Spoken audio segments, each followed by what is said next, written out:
Welcome to Dodgers Dogs as part of the Dodgers Daily Network. Casey Porter here, joined by Mike Solis, who is our international prospect guru, no doubt about it. He was on Yoshinobu Yamamoto way before anybody else was. I have the receipt on www.dodgersdaily.net. He had the Yoshinobu Yamamoto article out way before everybody else did. He knew all about him. He predicted he was going to go to the Dodgers, and when people were wavering, he didn't. He point blank said he is going to be a Dodger.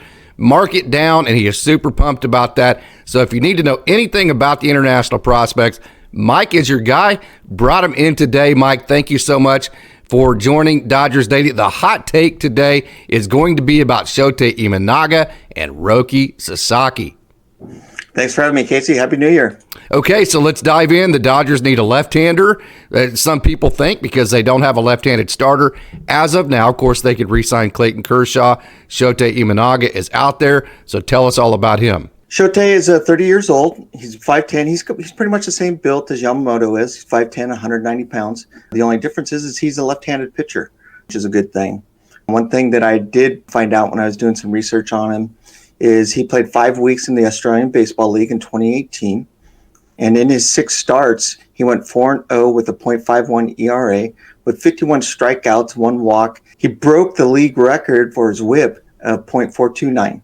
So that was pretty interesting to find out. He has 8 seasons in the MPB, and his stats for that, he has a .561 win-loss percentage, a 3.18 ERA, 7 shutouts, 1,000 innings pitched, 114 home runs allowed, and 1,021 strikeouts. And his average WHIP for those 8 seasons is 1.18. Oh, wow. Yeah. So his stats are pretty good in regards to that. The only thing that really stands out to me, has been said, quite a bit, are his home runs. And that's because his fastball averages about 92 miles an hour and tops out at 96. In his pitch mix, he has a fastball, a changeup, a curveball, a splitter. And his best pitch is his slider. And you can see that when he played in the World Baseball League. A lot of back foot stuff. A lot of back foot stuff. The one thing is all of his pitches aren't like super overpowering, but his biggest success for him is his command. His command is like crazy good. So that's a big plus for him. And his slider is like really nice. Yeah, and having a left-handed splitter would be fantastic as well. Okay, so What kind of contract is he going to demand? And would that contract be worth it for the Dodgers? Give us your hot take, Mike. I would say that everything that's been reported is his contract's going to be $85 million, over 5 years. Is that a good contract for him? I think it's a little bit overpriced for him.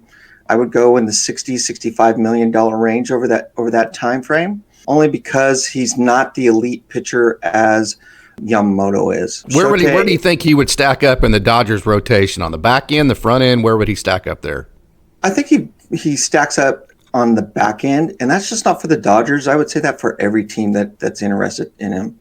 He would be a good, 3rd, 4th starter on the rotation, depending on what you're on. If you're on a 5-man rotation or a 6-man rotation, he'd probably be in the number 3 and number 4 spot, in my opinion, for it.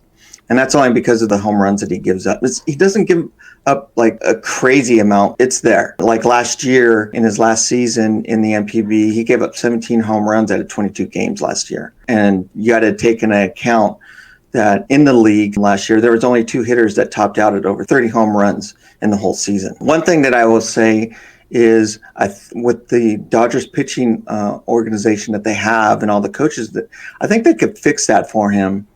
And I think that he would feel like super comfortable and be able to have the willingness to change some stuff up. You got to remember, he's 30 years old, so he's pretty much set in some ways. Mm-hmm. But I think that he might be able to change some things up with having Ohtani and Yamamoto there, and maybe a little bit of that pressure to perform at a higher level, especially with the Dodgers.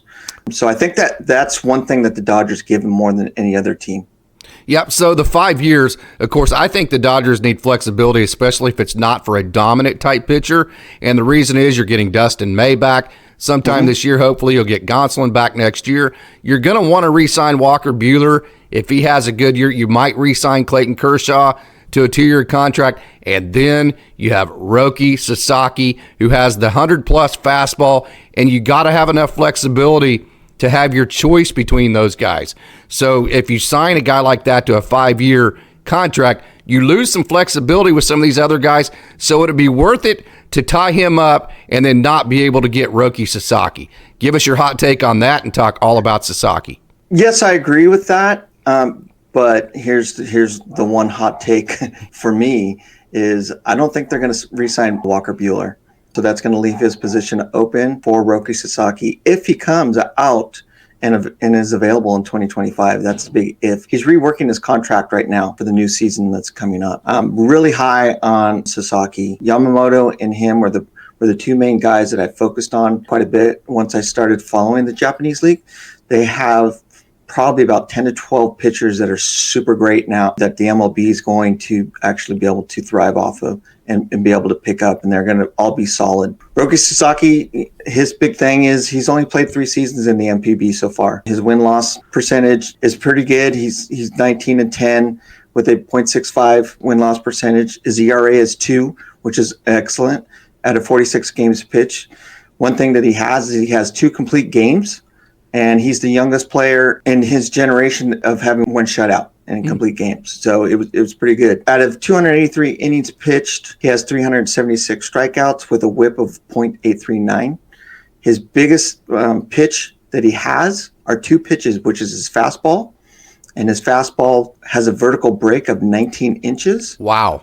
And a 15-inch horizontal break. Wow. So those are his 2. Plus the velo.